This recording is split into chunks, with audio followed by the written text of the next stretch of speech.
The Afro-Germans, otherwise known as the Black Germans, are citizens or residents of Germany that are from sub-Saharan Africa. There were lots of black people in Germany in the 18th century, but their number decreased after a while, causing few or no Afro-German in some parts of Germany. Cities such as Hamburg and Frankfurt, which were formerly centers of occupation forces following World War II and more recent immigration, have substantial Afro-German communities. With modern trade and migration, communities such as Frankfurt, Berlin, Munich, and Cologne have an increasing number of Afro-Germans. Kevin Prince Boyding and his twin brother Jerome are descendants from the Afro-Germans. In this video, we are going to be talking about the erasure of African descent in Germany and what led to their reduction. Stay tuned and learn more. Let's begin. History of Afro-Germans. Frederick William, a Grand Elector of Brandenburg, Prussia, founded the Brandenburg African Company in 1682.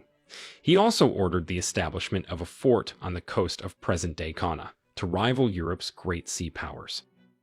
The fort was named Grob Friedrichsburg. It was designed to serve as a point of departure for the German slave trade. Years later, German slave ships, such as the Friedrich III, transported thousands of African slaves. Some of the slaves ended up on the slave market of St. Thomas in the Virgin Islands. St. Thomas is known to be the most prominent slave market in the world. Africans were brought as slaves from the western coast of Africa, where a number of German estates were established, primarily on the Gold Coast. 12 Negro boys were brought from the western part of Africa. 6 were decorated with golden chains and presented to the king. These enslaved children were later bought by their new masters, and they were taken to Potsdam and Berlin.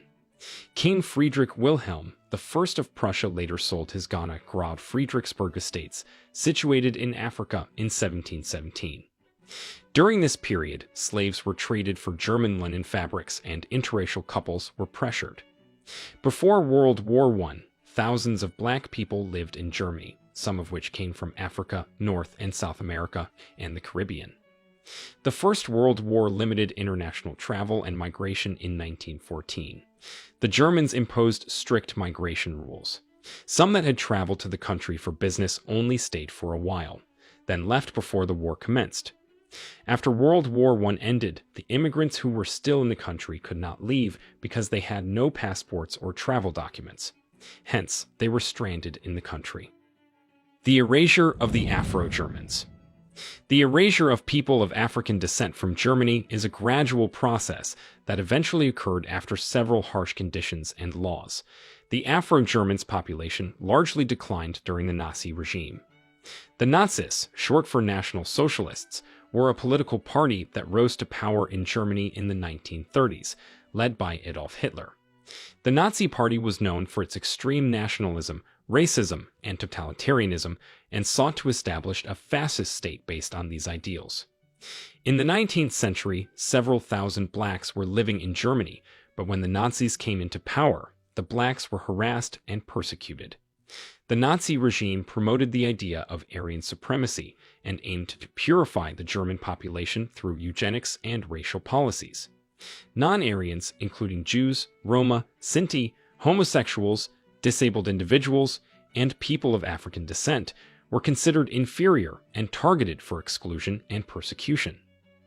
During this period, the Nazis' policies became more extreme. They created laws that made most black people end up in prisons, hospitals, psychiatric facilities, and concentration camps. Many Afro-Germans were also forcibly conscripted into the German military during the war, and those who fought on the front lines faced additional discrimination and mistreatment. Some Afro-German soldiers were sent to the Eastern Front, where they were treated particularly harshly by their fellow soldiers and subjected to brutal conditions. A lot of Afro-Germans died during this period. This was one of the reasons which led to their decline in population. The Nuremberg Race Laws. The Nazi regime declared the Nuremberg Race Laws in September 1935.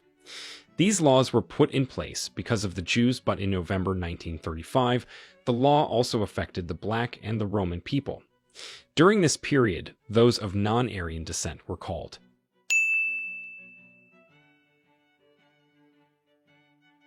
The first Nuremberg Law was also known as the Reich Citizenship Law. It stated that a German citizen was of German origin or related by blood. This law was to exclude non-Aryans from political rights in Germany. The second law was for the protection of German blood and German honor. With this law, race mixing, otherwise known as race defilement, was banned. The law forbade intermarriage or sexual relations between the German or its related blood. This law aimed to prevent black people from marrying and having children with Germans. The Nuremberg race laws made it difficult for the blacks in Germany to marry or to build a future. Despite the laws against interracial couples, some blacks who were romantically engaged to the German Aryans got married, though the relationship was dangerous for both partners. The law pressured white German women to divorce their black husbands. They felt the presence of the Afro-Germans was a threat to their racial purity.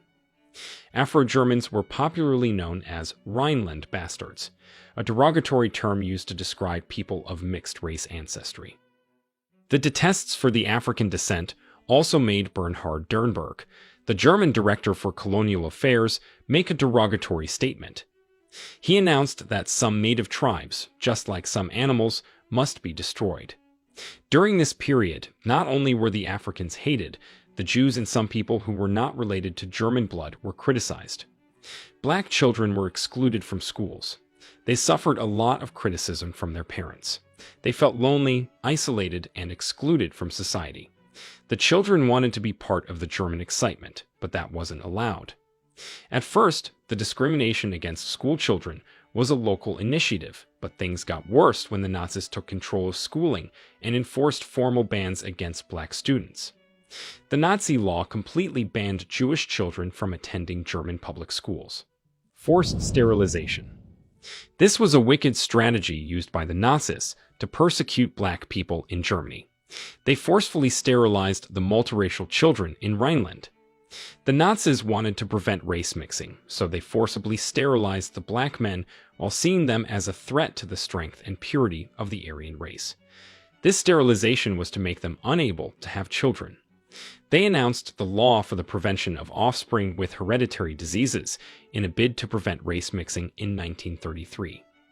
During this period, about 400,000 people were sterilized.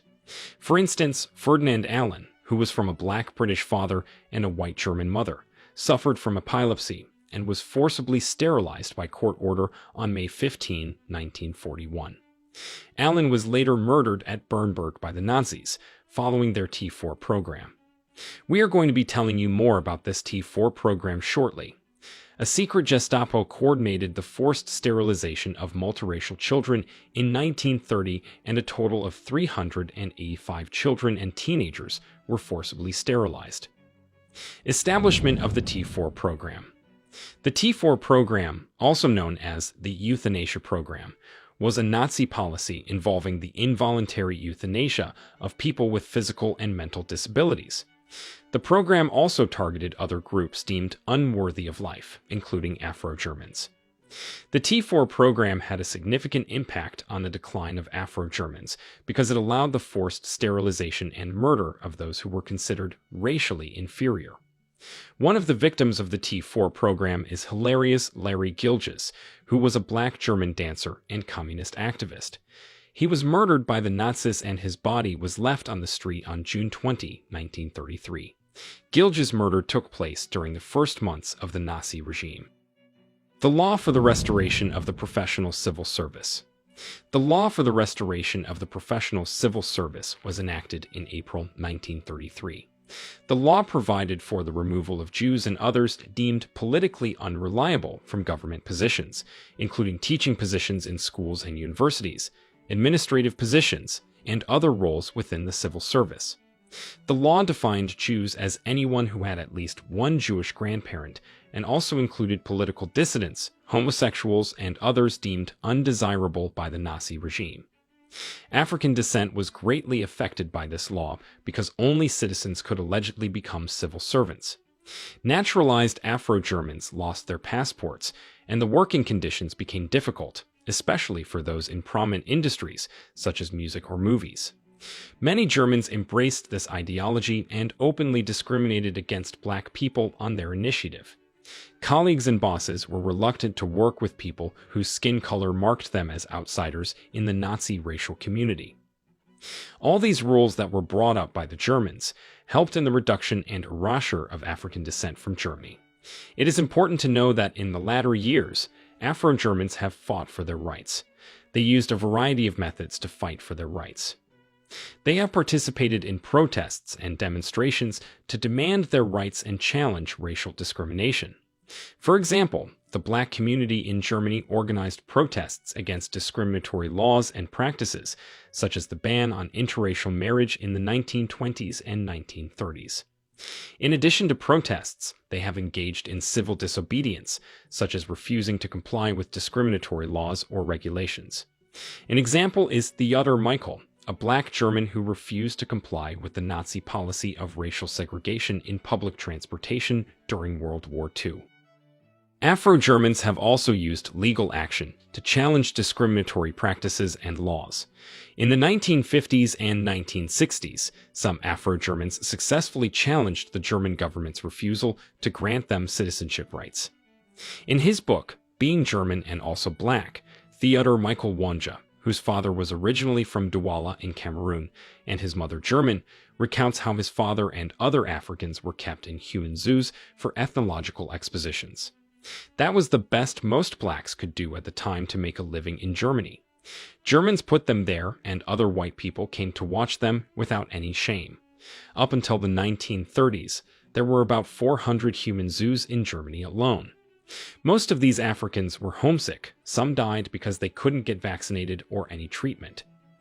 Their cultural expressions, such as music, literature, and art, have gone a long way to challenge stereotypes and assert their identity.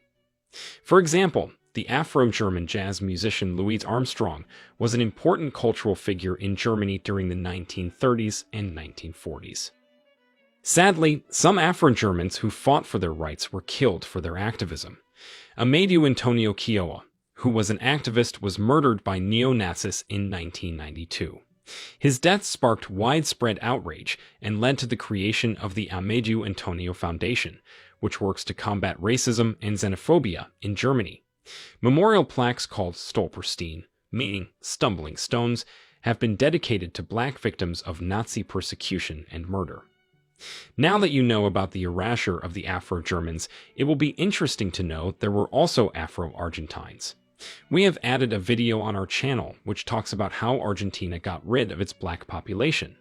Make sure you watch it too. Thanks for watching. Please subscribe, follow, share and like our video. It's the best way of supporting us.